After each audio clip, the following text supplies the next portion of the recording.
how to deal with anger.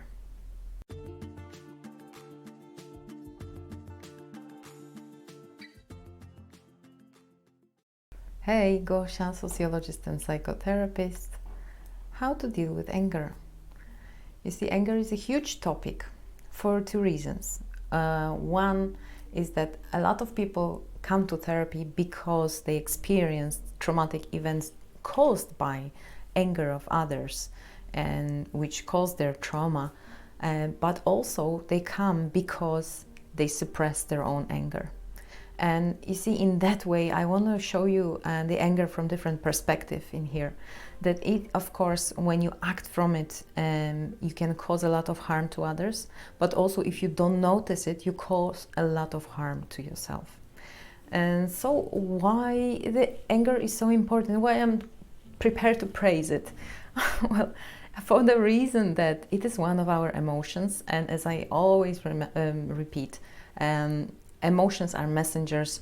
Don't shoot the messenger, because emotions carry certain messages to improve our lives. So these are the triggers from inside or from our backup wisdom database. It's like something is wrong, and of course if we act from it in a silly way, we can cause a lot of trouble, like playing with fire. You can either warm up your house or burn it down. So if you want to look at the anger that is unattended, so you might actually burn yourself from inside. I even say that a lot of immune diseases, of course it's a hypothesis, I'm not a doctor, I cannot say it, with 100% clinical evidence backup, but there are certain correlations, evidences, even said from the medical area, from the medical field, that some people with a lot of stored or charged emotionally stories or lives, they much more prone to be fated with some of the diseases or in conditions like autoimmune diseases, some of the cancers. So it is treated as a hypothesis. I see it as some kind of exactly fire that is left unattended. You don't attend it here, you pretend you don't hear it, like these three monkeys, but it burns you from inside and it causes internal fatalities to our system. So, but why it is so important to attend it? Because there are two types of people or two types of ways of dealing with anger. One is people explode and they shout, they throw things, they call names, and other is like implode. I'm swallowing it in, I'm swallowing my emotion, I'm swallowing my anger, I'm not expressing it because I want to be liked, I don't want to rock the boat. Maybe this is how I think the love should be deserved, by not being a trouble. So you're just like swallowing abuse even, or mistreatment, and not say it. So this anger, if you don't tap into it, if you don't connect with that, it will slowly start burning you down from inside. So it's good to reconnect, and this is what I also do on the therapy with my client, to reconnect with this anger. What does it say? First of all, notice it in your body. Actually, it feels like burning in my stomach or burning my chest. Okay, the first step. Then also what does it relate to? When did it came up? In which situation? How we can connect the dots? What is it related to? What type of situation? What type of person? And often, if we feel anger in relation to somebody, it means our boundaries are being crossed. So you see, if we don't know that this is anger because we chose for many years to neglect that, connection with anger, then at least we might feel like this discomfort, and that discomfort might be caused because somebody's stepping on our toes and we let them. So, and that's why it's good to start establishing this connection. So, okay, so it's in the relation to that person, and it happens whenever he or she is doing this or that. So you start connecting the dots, and then you might take that as an information, take that as some valuable lesson. Okay, my system tells me it's not good, or tells me it's enough. So when you reconnect with this, what do? Again, two ways. First, it's good to learn how to deal with anger, for not to overpower you, and you for not to cause any casualties outside.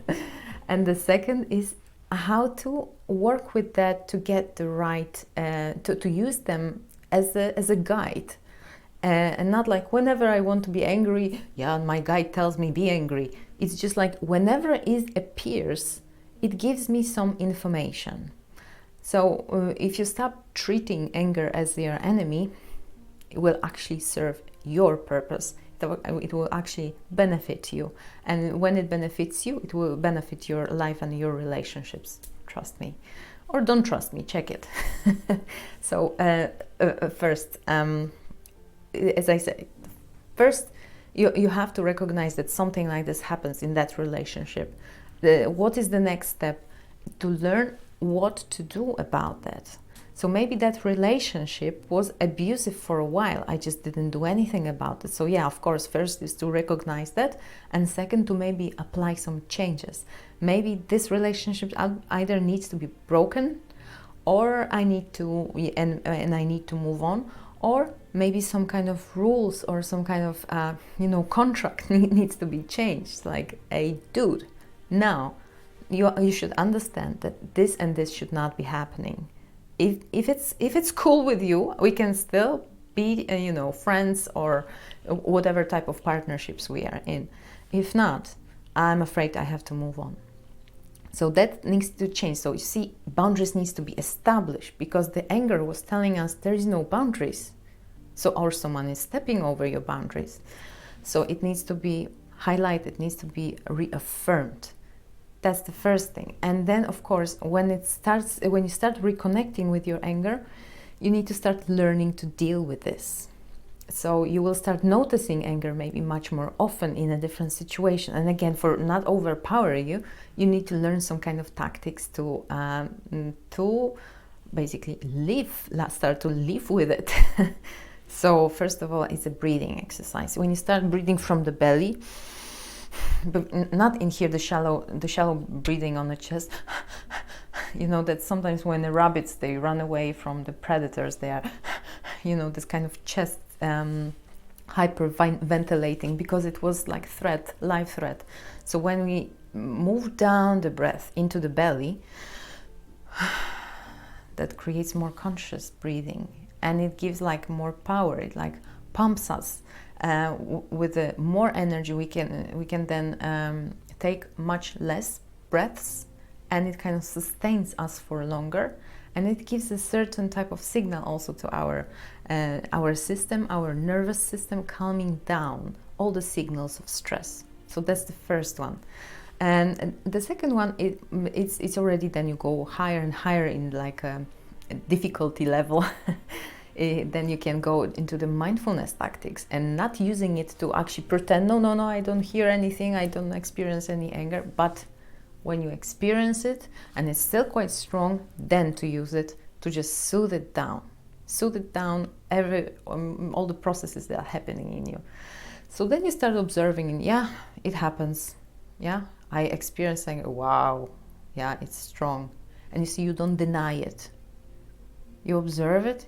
I feel it in that part of the body. Oh, wow. Now it kind of starts burning me in here.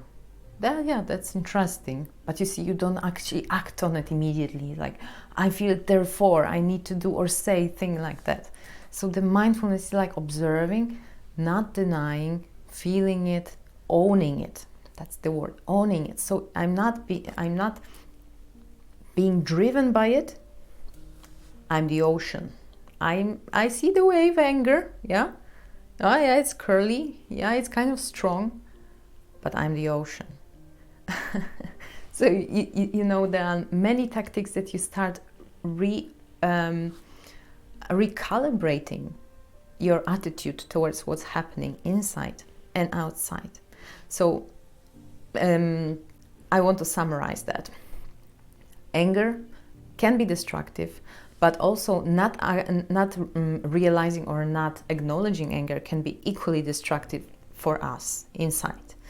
So noticing anger can be very beneficial because it shows us what works in our life, what doesn't.